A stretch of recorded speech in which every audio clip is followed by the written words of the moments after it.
MLA ಗಳು ಅಂತ ಹೇಳಿದ್ರು. ಏನು DK ಶಿವಕುಮಾರ್ ಆಶೀರ್ವಾದದಿಂದ ಗೆದ್ದು ಬಂದವ್ರ MLA ಗಳು ತಗ್ಗಿ ಬಗ್ಗೆ ನಡೆಯಕ್ಕೆ? ಸಂವಿಧಾನದ ದತ್ತವಾದಂಥ ಅಧಿಕಾರದಲ್ಲಿ ನಾವು ಗೆದ್ದು ಬಂದಿರೋವಂಥದ್ದು. ಈಗ ಅದನ್ನೇ ಮುಂದುವರಿಸ್ತಾ ಇದ್ದಾರೆ ಆಚಾಳಿಯನ್ನ.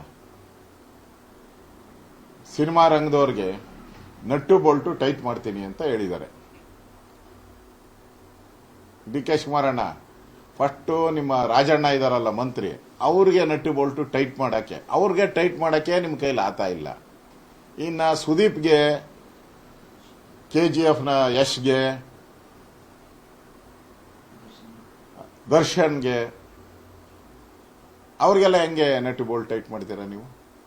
ಫಸ್ಟ್ ನಿಮ್ಮ ಪಾರ್ಟಿಯಲ್ಲಿ ನಿಮ್ಮ ವಿರುದ್ಧ ದಂಗೆ ಎದ್ದಿರೋಂಥ ಲೀಡರ್ಗಳನ್ನ ನೀವು ನಟ್ಟು ಬೋಲ್ಟು ಟೈಟ್ ಮಾಡೋಕ್ಕಾಗಲ್ಲ. ಆ ಕೋಪನ್ ತಗೊಂಡೋಗಿ ಈ ದರ್ಶನ್, ಸುದೀಪು, ಯಶು ಈ ಥರ ಸಿನಿಮಾ ನಟರ ಮೇಲೆ ಬಿಡ್ತಾ ಇದ್ದೀರಲ್ಲ, ಇದೆಷ್ಟು ನ್ಯಾಯ ನೀವು? ಇವತ್ತು ಶ್ರೀಮತಿ ತಾರಾ ಅವರು ಸ್ಟೇಟ್ಮೆಂಟ್ ಮಾಡಿದ್ದಾರೆ, ನಮ್ಮನ್ನು ಯಾರು ಬಂದು ಕರೆದೇ ಇಲ್ಲ ಅಂತೇಳಿ. ಫಸ್ಟ್ ಇವ್ರನ್ನೆಲ್ಲ ಯಾರು ಕರೆದಿದ್ದಾರೆ ಅಂತ ಫಸ್ಟ್ ಹೇಳಿಕೆ ಕೊಡ್ಬೇಕು. ಇವರೆಲ್ಲ ಯಾರು ಕರೆದಿದ್ದಾರೆ, ಹೋಗಿ ಯಾರು ಇನ್ವಿಟೇಷನ್ ಕೊಟ್ಟಿದ್ದಾರೆ. ಈ ಧಮ್ಕಿ ಹಾಕುವಂತ ಪ್ರವೃತ್ತಿ ಏನಿದೆ ಇದು ಪ್ರಜಾಪ್ರಭುತ್ವಕ್ಕೆ ಮಾರಕ. ನೀವು ಬೇಕಾದ್ರೆ ಸಿದ್ದರಾಮಯ್ಯನವ್ರಿಗೆ ಮುಖ್ಯಮಂತ್ರಿ ಪದವಿನ ಒದ್ದು ಕಿತ್ಕೊಂತೀನಿ ಹೇಳಿ, ನಿಮ್ಗೆ ಅಧಿಕಾರ ಇದೆ.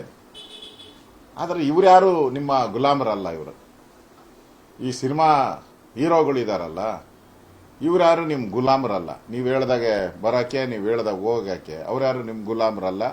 ಮತ್ತೆ ನಿಮ್ಮ ಆಶೀರ್ವಾದದಿಂದ ಅವರ ಸಿನಿಮಾಗಳು ಏನು ಯಶಸ್ಸನ್ನ ಕಂಡಿಲ್ಲ. ಇವ್ರ ಆಶೀರ್ವಾದ ತಗೊಂಡು ಸಿನಿಮಾ ಯಾವ್ದಾನ ಮಾಡಿದ್ರೆ ಸಕ್ಸಸ್ಫುಲ್ ಆದರೆ ನನ್ನ ಆಶೀರ್ವಾದದಿಂದ ಅಂತ ಹೇಳು. ನಿನ್ನ ಆಶೀರ್ವಾದದಿಂದ ಯಾವ ಸಿನಿಮಾನೂ ಸಕ್ಸಸ್ಫುಲ್ ಆಗಿಲ್ಲ. ಮತ್ತೆ ಅವ್ರ ಮೇಲೆ ಯಾಕೆ ಒತ್ತಡ ಹೇಳ್ತೀರಾ? ಇದು ಪ್ರಜಾಪ್ರಭುತ್ವದ ಮೇಲೆ ಮತ್ತು ಸಿನಿಮಾ ರಂಗದ ಮೇಲೆ ಅವ್ರಿಗಿರೋ ಅಂತ ಭಾವನೆಯನ್ನ ತೋರಿಸ್ತದೆ. ಸಿನಿಮಾ ರಂಗದವ್ರ ಬಗ್ಗೆ ಏನ್ ಭಾವನೆ ಇದೆ ಅನ್ನೋದು ತೋರಿಸ್ತಾ ಇದೆ. ಅಲ್ಲ, ಅವ್ರು ಹೇಳಿದ್ದಾರೆ ಸಿನಿಮಾ ನಾವು ನೆಟ್ಟುಗಳು ಟೈಟ್ ಮಾಡೋದ್ರ ಜೊತೆಗೆ ಶೂಟಿಂಗ್ ಮಾಡೋದಕ್ಕೆ ಬಿಡಲ್ಲ ಅಂದ್ರೆ ಏನ್ ಮಾಡ್ತೀರಾ? ಅದನ್ನೇ ನಾನು ಹೇಳ್ತಾ ಇರೋದು. ಪ್ರಜಾಪ್ರಭುತ್ವಕ್ಕೆ ಈ ಧಮ್ಕಿ ಹಾಕುವಂಥದ್ದು, ಈ ಧಮ್ಕಿ ಹಾಕೋದು, ಗೂಂಡಾಗಿರಿ ಮಾಡೋದು ಇದು ಅಪಮಾನ.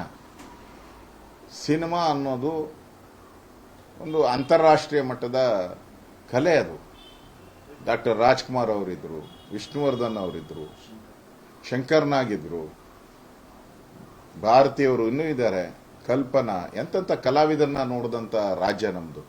ಅವ್ರಿಗೋಸ್ಕರ ನಾವೆಲ್ಲ ಸಮಾಧಿ ಕಟ್ಟಿದ್ರಿ. ಇಲ್ಲಿ ನಮ್ಮ ಸರ್ಕಾರ ಇದ್ದಾಗ ರಾಜ್ಕುಮಾರ್ ಅವರು ಸಮಾಧಿಗೂ ನಾವು ಜಾಗ ಕೊಟ್ಟಿದ್ದೀರಿ. ಅಂಬರೀಷ್ ಅವರು ಈ ಟೈಮಲ್ಲಿ ಏನಾನ ಅಂಬರೀಷ್ ಅವರು ಇದ್ದಿದ್ರೆ ಸರಿಯಾಗಿ ಉತ್ತರ ಕೊಡ್ತಾ ಇದ್ರು, ಅವ್ರ ಭಾಷೆಯಲ್ಲೇ ಉತ್ತರ ಕೊಡ್ತಾ ಇದ್ದರು. ಪುಣ್ಯಕ್ಕೆ ಅವರು ನಮ್ಮ ಮಧ್ಯೆ ಇಲ್ಲ, ಪುಣ್ಯಾತ್ಮ ನಮ್ಮ ಜೊತೆ ಇಲ್ಲ ಇವತ್ತು. ಅವರಿದ್ದಿದ್ರೆ ಸರಿಯಾಗಿ ಉತ್ತರ ಕೊಡ್ತಾ ಇದ್ರು.